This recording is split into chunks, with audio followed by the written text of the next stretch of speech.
Saludos, benditos hermanos en Cristo Jesús. Bendito pueblo de Dios. Deseo de todo corazón, le he pedido a Dios en oración que la bendita presencia esté en cada uno de nosotros y que toque el corazón con esta bendita palabra como una espada viva y pueda llegar a los corazones de cada uno de nosotros para poder discernir el camino, las riquezas que Dios nos trajo por medio de Cristo Jesús y estar firmes en todo momento.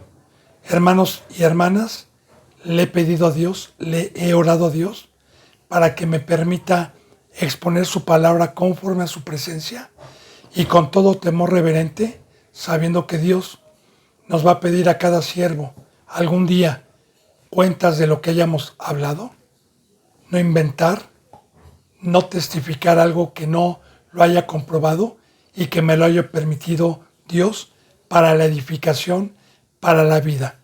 Son los deseos y el temor de este siervo para con cualquier hermano o hermana que viene a la bendita palabra. Así que continuemos con la enseñanza número 39.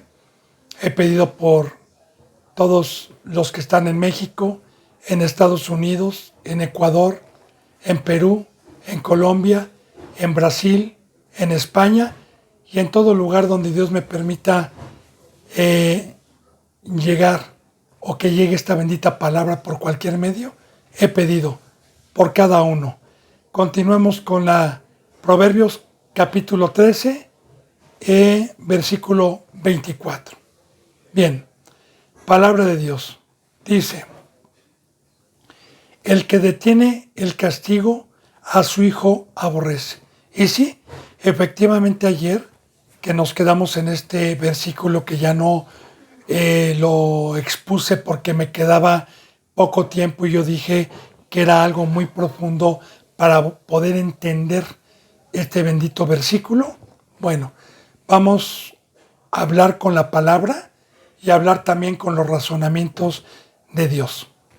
Vamos a poner un ejemplo de que yo tengo o trabajo en un lugar donde hago juegos pirotécnicos, trabajo con pólvora, trabajo con lumbre, con fuego, y lamentablemente soy pobre y tengo niños de 4, de 6 años. Y sé que es un lugar peligroso, pero no tengo otra manera más que educarlos y cuidarlos. Entonces yo me senté con el de 6 años a explicarle el peligro de que si me desobedece, si se acerca a jugar con los juegos pirotécnicos, con la pólvora o con la lumbre, el peligro de muerte y de tener un accidente de muerte. Bien, que cuida a su hijo, al niño de 4 años, incluyendo a este servidor. Pero mi hijo de 6 años es un poquito necio e incrédulo a lo que yo le digo. Y ya van 3 veces que se acerca al fuego, al horno, donde hay lumbre, donde yo estoy haciendo ciertas cosas, y quiere tocar, quiere meter la mano al horno. Y ya le dije yo 2 o 3 veces que no. Ya le llamé la atención. Bueno, mi hijo no entiende y yo supervisándolo, a la próxima vez voy a permitir con observación y voy a permitir que meta la mano, cuidándolo de que no meta más para que se queme. Lo voy a permitir para que siente el dolor y para que vea la herida que le va a causar. Entonces, lo dejo supervisándolo, claro, y ¡ay! Entonces se quema el niño fuertemente. Se le hace una ámpula, llora, chilla. Entonces, con razonamientos, bendito hermano y bendita hermana, ¿usted cree que con eso el niño vuelva nuevamente a meter la mano y que yo le explique? Y que también yo de cierta manera no lo cure luego, sino que le permita el dolor 2 o 3 días, sabiendo claro que va a sanar con todo el dolor de mi corazón. Porque a un padre no le gusta ver sufrir al hijo, pero yo prefiero verlo sufrir 3 o 4 días con dolor a verlo muerto, a verlo quemado. De igual manera, el pecado paga un salario y es la muerte. Hay quien practica el pecado, es muerte. Entonces, cuando Dios nos da su bendita palabra y ve a un hijo que es desobediente, bueno, Dios dice en Hebreos que Él castiga a quien ama, primeramente poniendo a Dios para poder comprender este versículo, que Dios castiga a quien ama. Y de hecho dice así en Hebreos, que no desmayemos cuando seamos reprendidos por Dios, cuando seamos castigados, porque Dios castiga a quien ama y al que no castiga es bastardo. O sea, Dios nada más está con su pueblo. Entonces, más vale que yo como hijo de Dios, con una estatura todavía no desarrollada espiritualmente, no una madurez espiritual, y sea un poquito necio, Dios me castigue. Él castiga con angustia, que retirándose 2 o 3 días de mi presencia se siente horrible. Te digo porque yo ya lo pasé. Angustia, miedo, que los hermanos me rechacen hasta que no me arrepiento, etcétera. Hay muchas maneras de que Dios puede castigar y que tengamos un dolor. De hecho, en el Antiguo Testamento, Dios, cuando el pueblo pecaba, como un ejemplo de lo que iba a venir, como una sombra de lo que iba a venir, permitía a las demás culturas adversarias que querían las vidas de los hebreos, permitía la opresión y permitía llegar y que tuvieran control de este pueblo. De hecho, ahí está el libro de los jueces, es un libro muy claro, de los reyes. Entonces, el pueblo clamaba, lloraba cuando los hacían tributarios. Entonces, llegaba Dios y los sacudía, ¿verdad?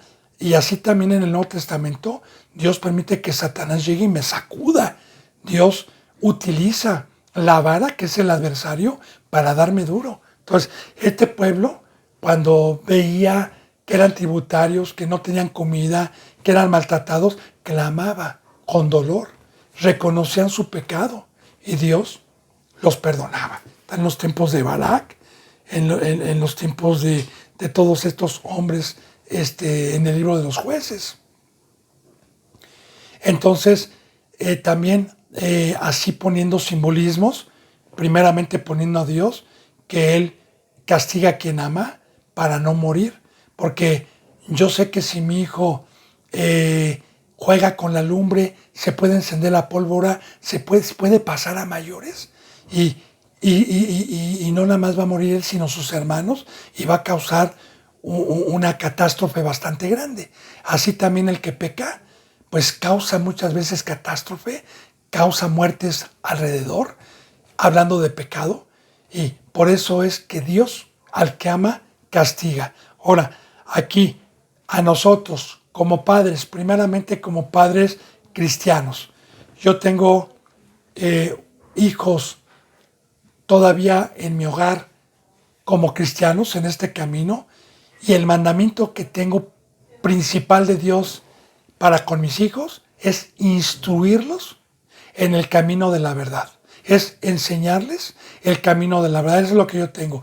La ley, no mi ley, no la ley de un hogar a mis razonamientos o a lo que yo piense como en cierto momento mi padre, ¿verdad? Que con su ley y sus creencias, bueno, él pensaba que nos iba a educar, no, sino aquí, con la ley de Dios, nosotros tenemos el mandamiento de Dios de corregir a nuestros hijos conforme a la bendita palabra de Dios, educarlos con la bendita palabra de Dios en todo momento. Ahora, de acuerdo al tamaño que tenga mi hijo en la carne, yo bíblicamente tengo que usar vara o tengo que usar también mis razonamientos para saber en qué área le puede doler a mi hijo algo que le duela, no si le doy con una vara no es pegarle con ira, porque hay mucha enseñanza en Proverbios y en otras partes de la corrección a los hijos, no con ira. Explicarle también el motivo por el cual va a ser castigado, por el cual se le va a dar vara, explicarle el por qué y nunca usar la mano. Por eso nos habla Dios de una vara, porque si yo uso la mano puedo confundir a mi hijo cuando le voy a dar una caricia. De hecho, en el mundo yo conozco niños que cuando su mamá o su papá los quieren abrazar o algo, hacen así, ya están fintados, ya no saben si les van a pegar o los van a acariciar. Por eso es muy importante no usar la mano, sino una vara. Y también cuando yo voy a castigar a un hijo por desobediente o por practicar ya el pecado, la desobediencia, le voy a explicar que me duele mucho, que yo no quiero verlo llorar, pero que es necesario para que no esté jugando y crea que cuando yo le dije, hijo, por favor, no me desobedezcas porque te voy a dar vara o te voy a castigar, crea que soy fiel tanto para la bendición, tanto para la maldición. Porque de igual manera yo le digo a un hijo, hijo, si tú eres obediente, si te portas bien, por poner un ejemplo, te voy a dar tu domingo, te voy a sacar al parque a que corras, si Dios me provee, te voy a comprar un triciclo, o una bici, etcétera, ¿no? O sea, algo sano para el niño. Entonces, de igual manera, es muy importante que cuando el niño se porte bien, cumplirle también las bendiciones, porque ese es el fruto de Dios. Dios nos pone maldiciones y bendiciones, y Dios es fiel para que nosotros seamos acreedores según nuestra creencia de ser acreedores al castigo o a la bendición. Entonces, sí es muy importante explicarle la razón por el cual le voy a dar vara a mi hijo y explicarle y sentarme y darle también una vara de acuerdo a su tamaño. O sea, yo no le voy a dar la vara a un niño de 4 o de 5 años, igual que a un niño de 9 o de 11 años. Digo, cada quien, uno tiene el razonamiento de saber de no dañarlo, de no amoratarlo, pero que sí le arda, que sí le dé 2, 3 varas, que llore, vea, que le duela, que sepa que hizo algo mal. O de igual manera también, sabiendo yo algo que le duele, por decir, quitarle algún juguete, ponerlo o dobletearle el estudio en un cuarto, supervisándolo, claro, ¿verdad? Con amor. Entonces, la cosa es que el niño diga, no lo vuelvo a hacer porque me dolió. Igual, de igual manera es Dios. Yo quiero decirle que en el momento en que Dios me permitió ir creciendo espiritualmente y tropecé, vaya, lo que me mandó Dios de castigo en su momento, pues fue suficiente para no volverlo a hacer. Me dolió. Y hasta el día de hoy no se me olvida ese dolor para cuidar y guardar y saber que Dios al que ama castiga. ¿Por qué? Porque si yo castigo a mi hijo a tiempo y permite que se quemara, puedo evitar una catástrofe, puedo evitar una desgracia. Digo, con parábolas, trato de ser expresivo con el conocimiento que Dios me ha dado para poder saber y ir en contra de lo que está metiendo el orden mundial, lo que está metiendo hoy Satanás, tanto en las escuelas como con los padres, que tienen prohibido levantarle la mano a un hijo. Claro, aquí estamos viendo que es Dios siempre, y su sabiduría es contraria a lo que un padre piensa que es el amor. Porque los padres del mundo, o bien cristianos que no tienen el conocimiento pleno, piensan que el amor es pasar por alto todo lo que un niño hace. De hecho, cuando tienen 3 o 4 años les parece gracioso que el niño rezongue, que el niño empieza a decir alguna grosería y les parece gracioso y le hace fiesta. Así también congregaciones en donde alcahuetean el pecado, hay muerte. Bueno, dice, el que detiene el castigo a su hijo aborrece. Ahora, también hablando de la iglesia y de padres espirituales, de igual manera también un representante tiene la autoridad delegada por Dios y por Cristo Jesús, si es que es un verdadero representante puesto por Dios y que enseña con ejemplo de dar ciertos castigos a los hermanos o a las hermanas. Yo le pongo un ejemplo para poder discernir esto. En el tiempo que Dios me ha permitido la bendita bendición de tener una familia, de partir el pan fraternalmente, de estar como en un cuerpo, de estar unánimes, y hay hermanos y hermanas que se están discipulando y que están practicando el amor, pues bueno, se les deja, como en el libro de los Hechos, como lo enseña Dios, se les deja a que tengan el privilegio de alguna obra, sea cual sea el preparar comida, el lavar trastes, el barrer, el trapear, para la comunidad que estamos viviendo juntos. Todos tenemos una obra que hacer. Esto viene como enseñanza en la Biblia. Ahora, el hermano y la hermana que tiene el ministerio de poder trabajar en la obra de Dios, sabe que todo lo que hagamos con santidad y con el Espíritu Santo es como ir ahorrando un centenario diario. Cada obra que hagamos, sea trapear, sea, no importa si uno es pastor, apóstol, maestro, o si lava trastes, no importa, la recompensa es la misma, tanto para el apóstol como para el que está sirviendo, es la misma. Entonces, uno con el conocimiento sabe que está atesorando, y aparte también quiero decirle que la obra del amor, sea cual sea, me edifica, me trae gozo, me trae alegría. Entonces, un castigo que aquí se ha puesto, por ejemplo, es que la bendita palabra nos dice que con pecado no podemos hacer una obra porque no nos vale. Que todo lo que hagamos tiene que ser con el Espíritu Santo, tiene que ser con santidad. Entonces, un castigo es que cuando el hermano transgredió, cuando el hermano pecó, pues se le retira por un tiempo de la obra. Y quiero decirle, bendito hermano y bendita hermana, que cuando Dios está en un lugar, se siente el hueco, se siente la tristeza, se siente también los hermanos, la seriedad por el pecado, pero no para contactarlo demasiado, como dicen Tesalonicenses, ¿no? Sino para que se arrepienta, ¿sí? Entonces, eso es uno de muchos ejemplos y de muchos castigos también dentro de una congregación de la madre espiritual, o sea, de la iglesia, de la nodriza para los hijos desobedientes. Y si yo soy una de las muchas iglesias que no reprendo a mi hijo, que detengo el castigo porque me está dando dinero, porque me está dando ofrendas, porque quiero su amistad, porque quiero sus aplausos, porque quiero su admiración, entonces detengo el castigo y detengo la exhortación, detengo la amonestación y no le digo nada. Dice, mas el que lo ama, desde temprano lo corrige. Vuelvo a repetir, tanto con padres cristianos como con padres espirituales, hablando de una iglesia.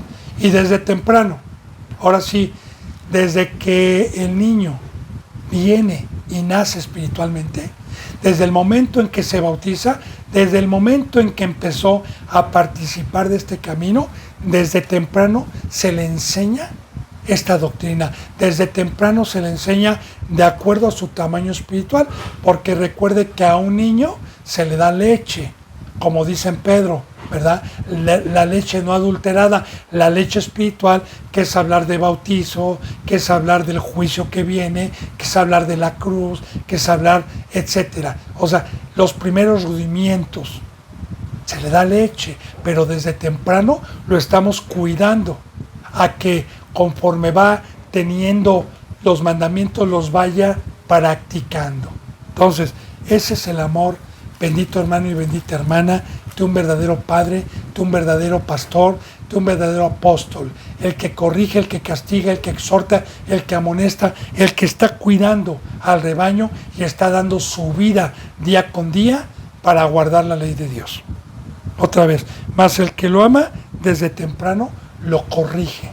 Dice en el versículo 25, el justo come hasta saciar su alma, mas el vientre de los impíos tendrá necesidad.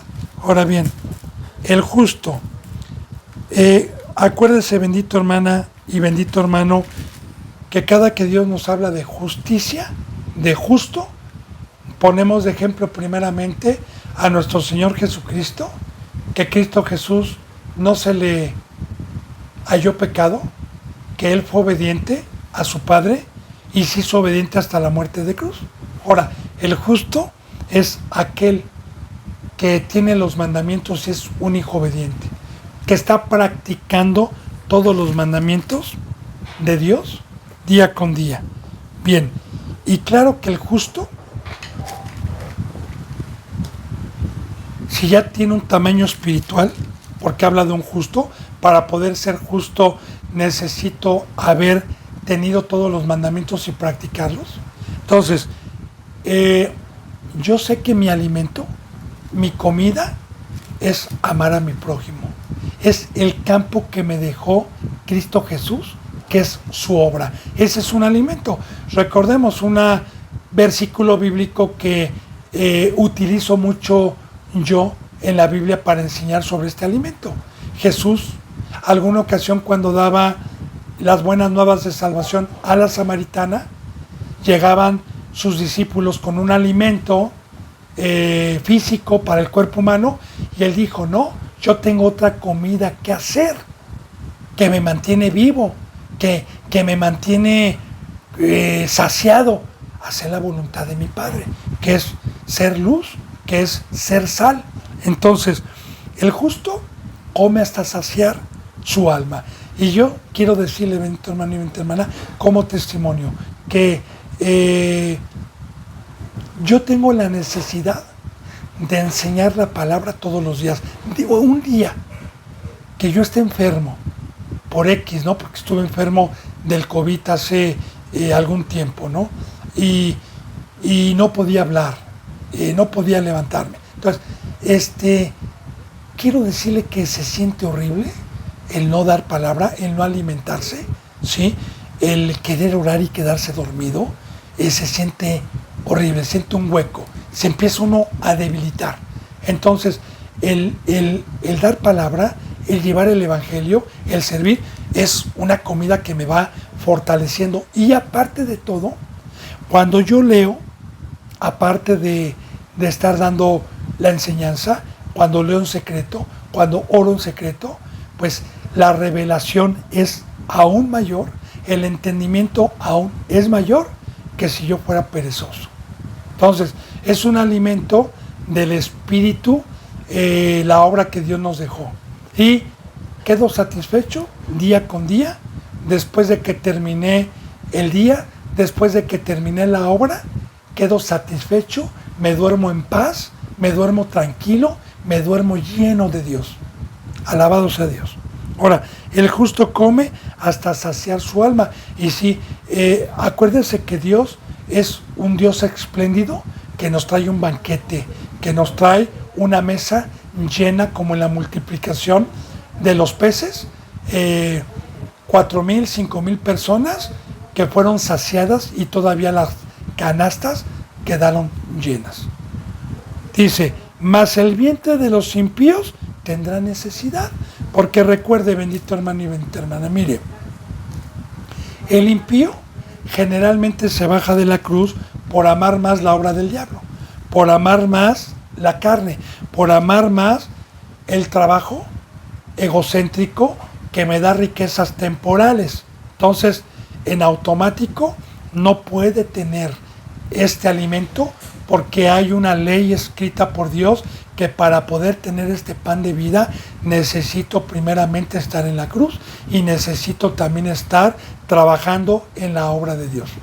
No hay otra manera de adquirir este pan. Si yo estoy en el mundo, quiero servir a dos señores, no puedo dejar los ídolos, sigo inclinado a esos ídolos, entonces Dios, aunque lea 3 horas diarias, aunque me enseñen, aunque esté escuchando que Armando Chilloribales, que Bola Inés, que Yatensi, que Eduardo Garibay, aunque esté escuchando por 1000 medios predicaciones, quiero decirle que no me va a permitir Dios este alimento.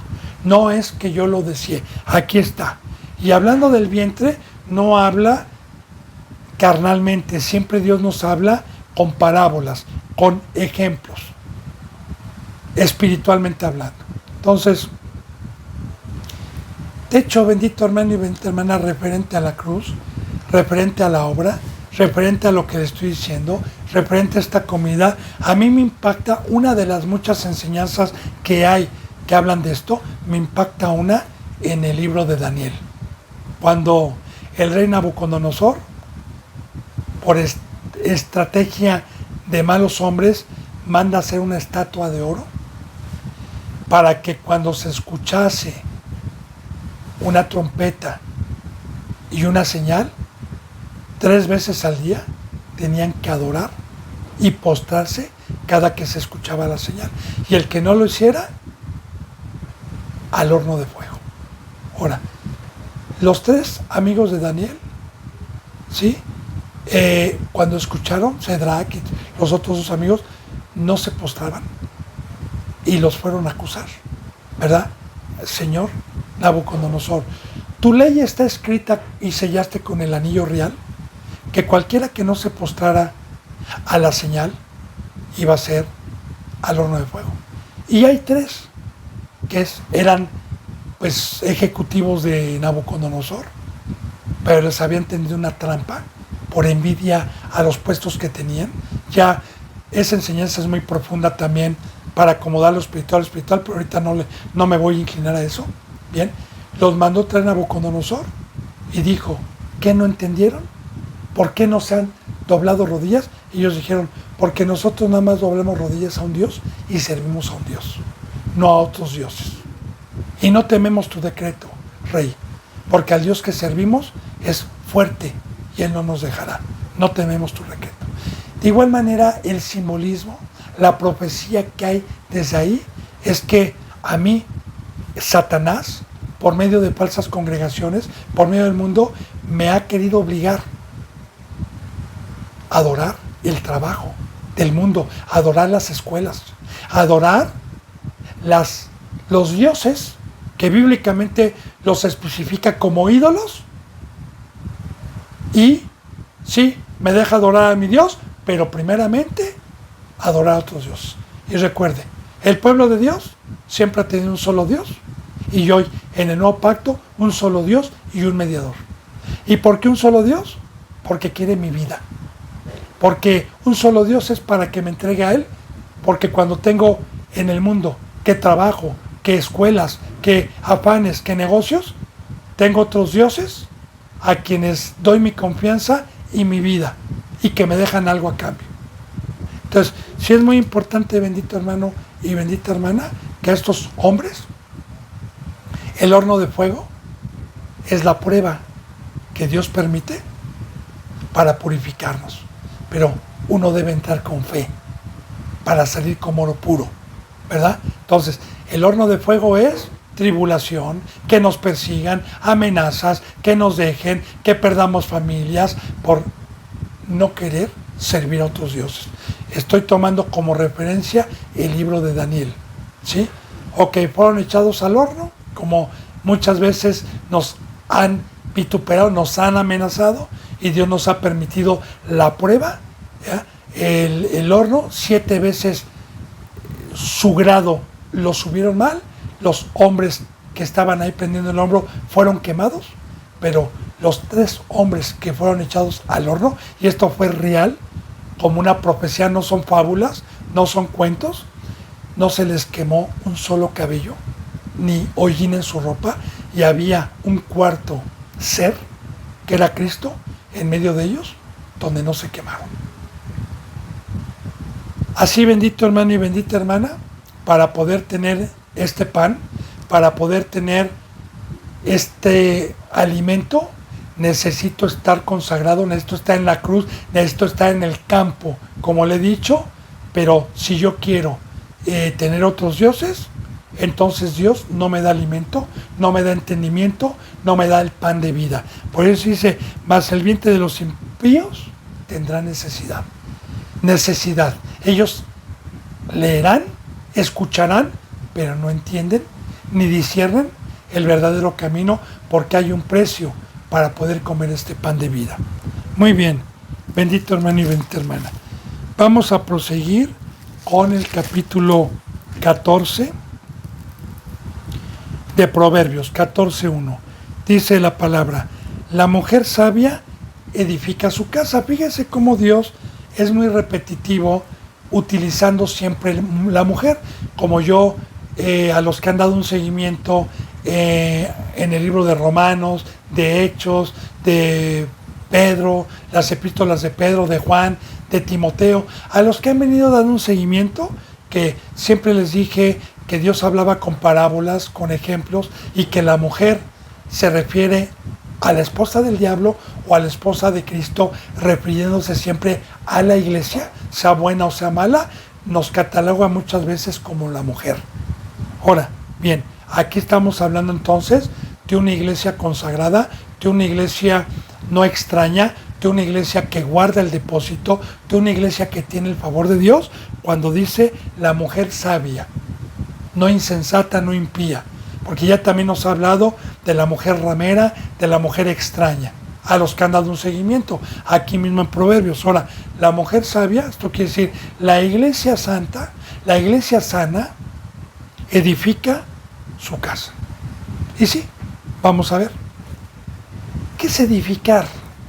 Bueno, edificar, bendito hermano y bendita hermana, es que cuando alguien viene, cuando Dios me utiliza como siervo, junto con mis hermanos en Cristo Jesús, que han alcanzado un nivel del ministerio, y vamos por alguien para pescar, y lo traemos del mar, y lo sacamos del mar por medio del bautizo, por medio del evangelio, entonces vamos a empezar a trabajar todos los días, vamos a dar nuestras vidas todos los días para ir edificando el arca en que él y su casa se salven.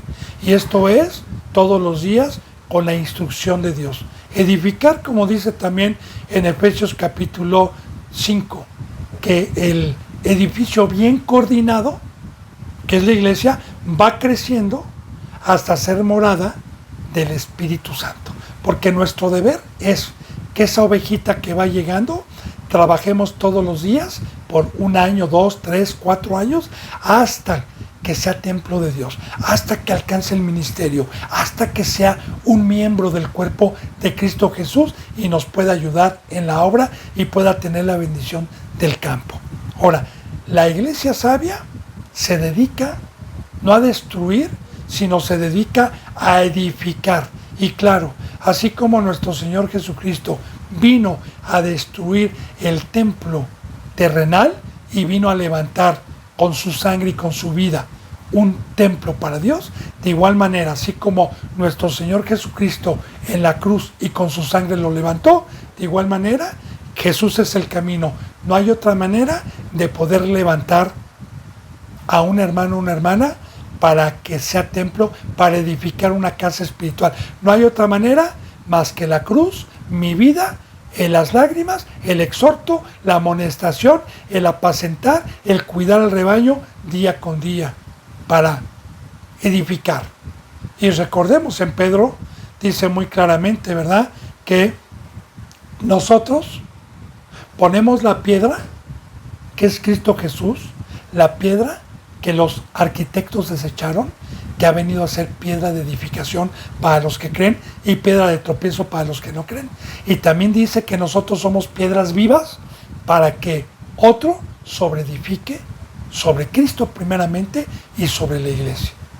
Pero dice, pero fíjese bien cada uno cómo va edificando, ¿sí? Entonces, ahí vamos viendo también, ya le he puesto el ejemplo de Noé.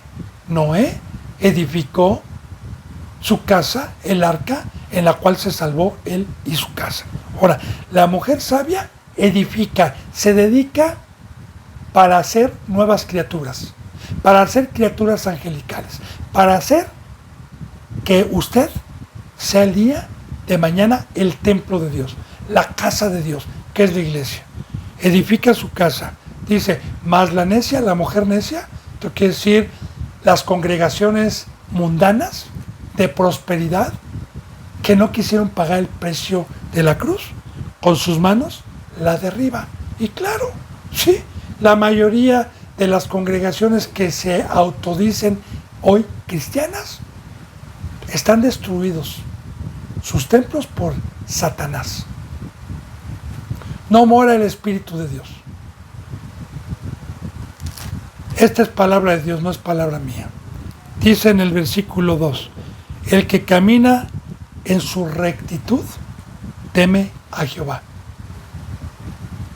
A mí se me enseñó y se me dio a conocer el camino, y tuve que conocer primeramente a Cristo, tuve que conocer lo que hacía diariamente, cómo caminó, qué es lo que habló, y cuando yo lo imité por medio de la fe y por medio del Espíritu Santo, y pude hacer lo que mi Señor Jesucristo vino a hacer, que es la obra de su Padre. Claro, no me comparo, estamos en la apostasía, ¿sí?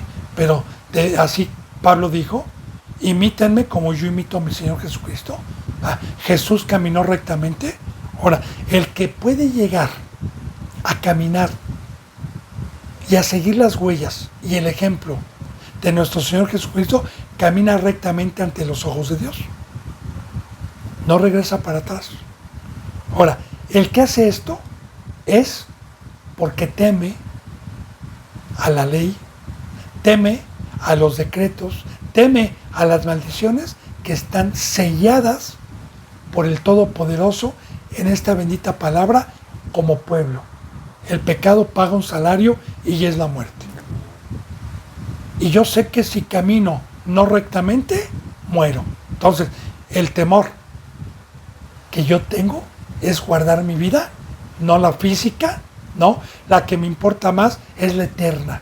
O un lago de fuego o una vida eterna.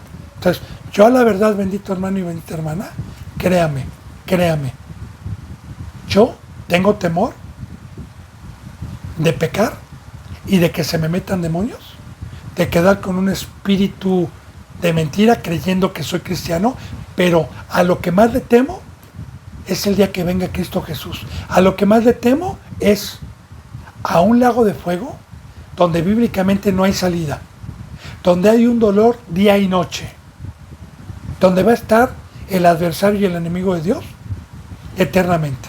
Yo me horroriza, tengo temor, tengo horror. Quiero decirle también algo que yo le pedí a Dios que me ayudara a entender y a discernir en su momento cuando iba teniendo un crecimiento. Y quiero decirle que, como testimonio, lo que Dios me permitió para poder temer también. Un mes antes de que Dios me llamara, por medio de una humillación y por medio de un dolor muy fuerte, que yo le agradezco que me haya llamado de esa manera, Dios me permitió un sueño, una pesadilla, más bien, horrenda y horrible, que nunca había tenido jamás en mi vida, ni la he vuelto a repetir, gracias a Dios. Donde casi fue real ese sueño, donde seres espirituales monstruosos que yo veía me tenían agarrados de las manos, de los cabellos, de mis piernas, y me iban girando a un abismo profundo y me iban dando vueltas y se iban burlando y se iban diciendo, verás maldito, ¿a dónde te llevaremos? Y cada vez que iba yo cayendo, que estos seres me iban llevando a lo profundo, yo veía la luz, el hoyo de la luz donde comencé, cómo se iba haciendo chiquito, y yo decía, si desaparece y llego al fondo, y una angustia, algo horrible, algo espantoso que yo sentí. De repente a las 3 de la mañana, más o menos, me levanté gritando y sudando, que hasta mi esposa se levantó y me dice, ¿qué te pasa? Temblando. No me dormí. Bueno, no pude yo comprender porque no era cristiano. Al mes, Dios me humilló, me bautizó, empecé el camino y más o menos como al año que yo tenía de cristiano, me permitió otro sueño indescriptible, hermosísimo, en donde me llevó a la paz, al gozo, a la vida eterna. No le puedo yo describir ese sueño. Lo que sí le puedo decir es lo que yo sentí dentro de mi corazón, y lo que veía es algo inexpresable. Pero lo que yo sentía, la alegría, y podía volar, tenía una casa, una mansión, algo hermosísimo, con una vista increíble, indescriptible, pero lo que yo sentía, el gozo, cómo daba piruetas. Entonces comprendí que Dios me dijo: aquí te muestro, aunque sea en sueños, el lago de fuego. Porque después lo comprendí con su palabra, porque la palabra nos enseña lo que es el lago de fuego, la angustia, el dolor, la desesperación, la oscuridad, la cama de gusanos, etcétera. Y aquí te pongo también la vida eterna. Créame que yo le doy gracias a Dios por haberme mostrado Dios en sueños. Eso, porque hasta el día de hoy tengo temor, tengo temblor, tengo miedo de ir a ese lugar. Y de igual manera, estar pensando en la vida eterna, estar pensando en el juicio, estar pensando en el galardón, me hace seguir en la cruz, me hace seguir adelante, me da ánimo. Entonces, sí, el que camina en rectitud teme a Jehová. Ya le dije cuál es el temor. Teme quedarme muerto, quedarme engañado y luego al lago de fuego. Entonces, yo prefiero mejor. Claro que caminar en rectitud, pues hay que sacrificar los deseos de la carne, hay que sacrificar muchas veces seres que se aferran al mundo, se aferran a la carne, que no comprenden la Biblia y que nos humillan, nos perdemos, no los tenemos con nosotros. Entonces, más vale el temor de Jehová, más vale el estar siempre con el yelmo de la salvación, y también no desconociendo la ira de Dios. Dice: mas el de caminos pervertidos no cree, lo menosprecia. O sea, hay cristianos que no caminan rectamente. ¿Cuál es el camino pervertido? El mundo, los deseos de la carne, el no caminar como Cristo. Recuerde, el camino recto es, yo no me voy a cansar de decirle, es estar lunes, martes, miércoles, jueves, viernes, sábado, domingo, enero, febrero, marzo, abril, mayo, junio, julio, agosto, septiembre, octubre, noviembre, diciembre, 2023, 2024, 2025, 2027, 2028, 2029, hasta que Cristo llegue y nos halle todos los días en su casa como un mayordomo fiel, dando a comer a tiempo y fuera de tiempo. Ese es el que teme, ese es el que no se fue al egocentrismo, a la obra del diablo, a la pereza, a los deseos temporales, a la prosperidad, a la incredulidad, a la falta de fe, al que no tuvo temor, al que predica Dios es amor, no hay problema, no, véngase para acá, hermano, allá son legalistas, usted ya es salvo, no es cierto, Dios vino por pecadores. Mire, esos son los que menosprecian la cruz, los que menospreciaron la obra, los que menospreciaron el lavar pies, el entregar sus vidas todos los días a Dios. Entonces, camino pervertido. Recuerde la palabra pervertido. Yo recuerdo que alguna ocasión mi padre me decía con un vecino que tenía mala fama ahí en la calle donde yo nací, y yo empezaba a juntarme con él. Me dijo: hijo, no te juntes porque te va a pervertir. Eran ladrones, viciosos. Hijo, no te juntes con ellos porque te van a pervertir, te van a hacer igual que ellos. Entonces, el de camino pervertido es el que se va al mundo. Están pervertidos, están enviciados. Porque si la bendita palabra de Dios habla que el mundo es un vicio. Los ídolos de ellos son un vicio. Están pervertidos. Se pervierten entre ellos mismos y menospreciaron darle la vida. Menospreciaron la vida de Cristo. Menospreciaron el llamamiento para la obra de Dios. Dice en el 3, en la boca del necio está la vara de la soberbia. ¿Sí? En estas congregaciones lo que enseñan que es prosperidad es enaltecer, es soberbia. Tú eres hijo del rey, tú vales, tú debes de tener, tú eres, y enseñan la soberbia, la altivez, a lo contrario de la humildad, a lo contrario de humillarnos, a lo contrario de que sin Dios no somos nada, a lo contrario de que somos, como yo le he dicho siempre, estopa a la lumbre o paja en un torbellino, sin Dios. Enseñan, porque las riquezas del diablo, lo que trajo el diablo, me trae altivez, me trae soberbia, me trae un fruto diferente al que vino a traer nuestro Señor Jesucristo. Ahora, en la boca, en las prédicas de estas congregaciones necias que despreciaron la cruz, que despreciaron el darle sus vidas a Dios, de caminar un camino recto, hay una vara. Porque el volverme soberbio es una mordedura, es un látigo, es un castigo del diablo. A la vara de la soberbia. Mas los labios de los sabios los guardarán del engaño. Los guardarán y nos hará resplandecer el entendimiento para acomodar lo espiritual, para saber cuáles son las riquezas verdaderas del Rey de arriba y cuáles las riquezas de engaño que me traen soberbia, que me traen muerte, que me traen tinieblas. Entonces, los labios del sabio, una iglesia sabia, predica, enseña con razonamientos, enseña con lucidez y nos guardan de esa mujer extraña. Nos guardan de esos necios. Nos guardan de esas congregaciones que están disfrazadas de ángeles de luz, pero no son de Dios. Nos guardan. Es por eso, bendito hermano y bendita hermana, que uno tiene el mandamiento de pedirle a Dios primeramente, si tiene uno temor, de encontrar un lugar donde esté la verdad.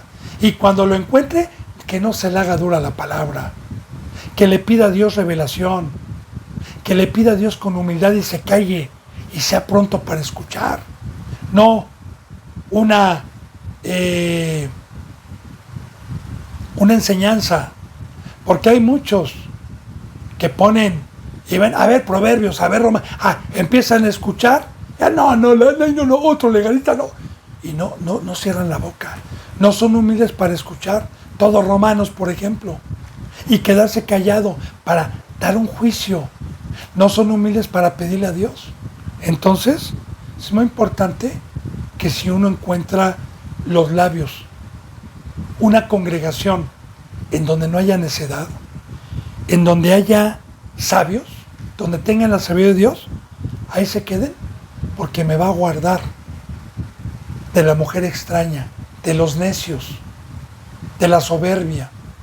Bien, dice en el versículo 4, sin bueyes el granero está vacío, mas por la fuerza del buey hay abundancia de pan.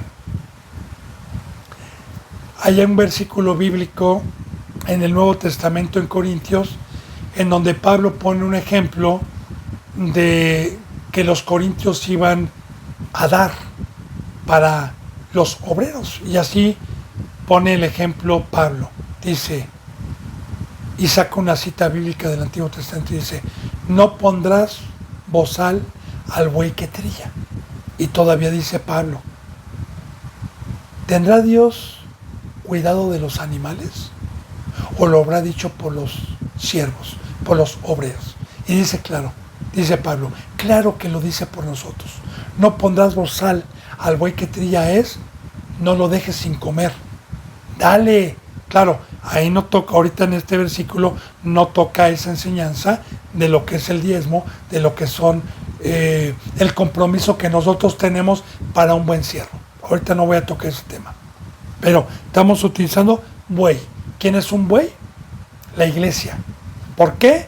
Porque Dios lo pone como ejemplo, porque son los que harán, son los que se les pone un yugo, son los que abren la tierra, que de igual manera nosotros simbólicamente estamos en el campo, arando la tierra, sembrando. Entonces, fíjense, sin bueyes el granero está vacío. Sin una iglesia sana, sin una iglesia recta, sin una iglesia que no tenga temor a Jehová, que no esté en la cruz, no hay pan, no hay grano. Entonces, ¿qué hay ahí? Hay cizaña, porque un buey trabaja todos los días. Entonces, estos falsos pastores y estos falsos representantes que quieren nada más engañar una vez a la semana o una hora diaria por teléfono, o quieren engañar, no son bueyes. Buey que trilla, un campesino los usa todo el día, desde la mañana y al día siguiente los vuelve a sacar. Entonces, muy importante que si no hay árboles, si no hay siervos que estén en la cruz, que estén trabajando en el campo, que Cristo no hay, y en esa iglesia no hay grano. ¿Sabe qué hay? Cizaña. Sí, porque la cizaña es igual al trigo. Nada más que una es verdadera, una sirve para comer y la otra no alimenta. Dice, sin bueyes el granero está vacío, mas por la fuerza del buey hay abundancia de pan. Y claro, ¿cuál es la fuerza del buey? ¿Cuál es la fuerza del apóstol, del pastor, del maestro, del profeta, del evangelista, del diácono o de la diaconisa? ¿Cuál es la fuerza?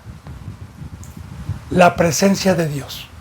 El no contactar al Espíritu Santo, porque recuerde, no es por obras, para que nadie se jacte, para que nadie se enaltezca, sino es mediante la fe, por el poder de Dios, para que en todo sea glorificado Dios. Porque por esa fuerza que nosotros trabajamos contra la oposición, contra Satanás, contra el viento, solamente es posible con Dios.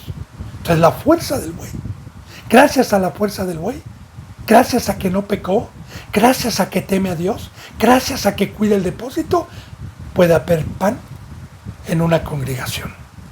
Dice en el 5, el testigo verdadero no mentirá. Sí, punto y coma. Ahorita terminamos el versículo. Lógico, ¿verdad? Porque si yo doy testimonio de algo que aprecié, de algo que vi, de algo que yo, por ejemplo, yo le digo algo, ¿no? Aquí hubo un tiempo en que en los tiempos de un expresidente, Salinas de Gortari, metieron una blasfemia a los mexicanos para que este presidente hiciera un fraude y dejara a México en la lona, abatido. Y metió para tener entretenida a la humanidad por medios de comunicación, porque los medios de comunicación aquí en México y en muchas partes del mundo están corrompidas políticamente para prestarse a sus mentiras. Pues yo no voy a juzgar allá, le estoy poniendo ejemplos. Y metieron una historia de un animal llamado chupacabras, que empezó a chupar animales y que dejaba 2 colmillos y a chuparles la sangre. Y luego llegó a algunos estados de la República y luego a la Ciudad de México. La gente, incluyendo a mi suegra y incluyendo mucha gente, tenía pánico de subir a la azotea en la noche, tenía miedo y estaba en las noticias. Y el chupacabras era un tema que tenía idiotizada a la gente, pero nadie lo vio. Mas, sin embargo, inventaban. No, yo ya lo vi. No, y describían al animal para jactarse, porque fue una real mentira. Y hubo gente hasta los medios de comunicación que sacaban y daban testimonio de algo que era mentira. Y engañaron, porque jamás se volvió a escuchar el tema del chupacabras. Cuando México despertó, estaba en la lona. Ahora, de igual manera, el testigo verdadero es el que ha presenciado algo, es el que ha visto algo. Y yo quiero decirle que el justo, el que está en la cruz, el que no peca, ha visto a Dios, ha visto a Cristo, tiene el poder, camina en el mar, tiene el conocimiento y puede testificar la verdad de cuál es el camino. Ahora, por eso dice, el testigo verdadero no mentirá. Una congregación que esté en la cruz, que esté guardando los mandamientos, ha visto todas las bendiciones que Dios promete a los que le aman, a los que no practican el pecado. Por eso, el testigo verdadero va a testificar la verdad, como Jeremías, como Isaías decía, estos son falsos, pero a mí Dios me dijo, yo lo vi, vino el ángel de Jehová y me dijo. Si quieren creer, créanlo, y si no, no. El testigo verdadero no mentirá. Pero recuerde, ¿cómo podemos discernir a un testigo verdadero? Ya le dije, el árbol se conoce por sus frutos. O sea, hermano o hermana, que yo sepa que me diga que es cristiano y está en la cruz y está imitando a Cristo y no me lo diga de palabra, ni me engañe por palabra, sino que a mí me conste su vida cotidiana por muchos días y por meses y por años, entonces sé que es un testigo fiel y que Satanás no lo utiliza para mentirme. Dice, mas el testigo falso inventará, claro, hablará mentiras, como el chupacabras.